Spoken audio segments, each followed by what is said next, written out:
Are you wondering how to search on TikTok? Do you want to explore trending topics and popular content related to your interests? Then this video will guide you on how to search on TikTok. So guys, follow this simple step to learn how to do so. Alright, what you want to do is to tap on the search icon at the top. It's a magnifying glass icon at the top right corner of your device. Although TikTok changes the search function from time to time, some app might have the discover or the now option below.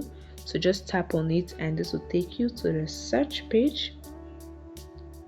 Then at the top, using the search bar, you type in your keywords or the hashtags or username you want to search.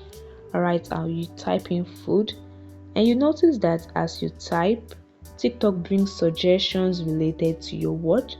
As you can see the suggestions below, and use the go icon to search for it.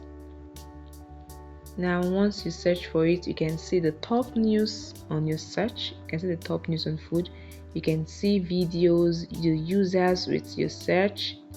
They have the same search with you, either their username.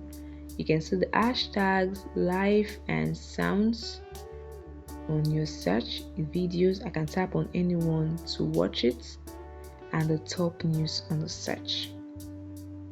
So this is it guys. This is a very easy way you can search for your interested or popular content on TikTok. I hope this video helped you. Please hit the like button, and if you want to join our community to know more about TikTok and other social media platforms, do well to subscribe to the channel and hit the notification bell. See you in the next video guys. Bye.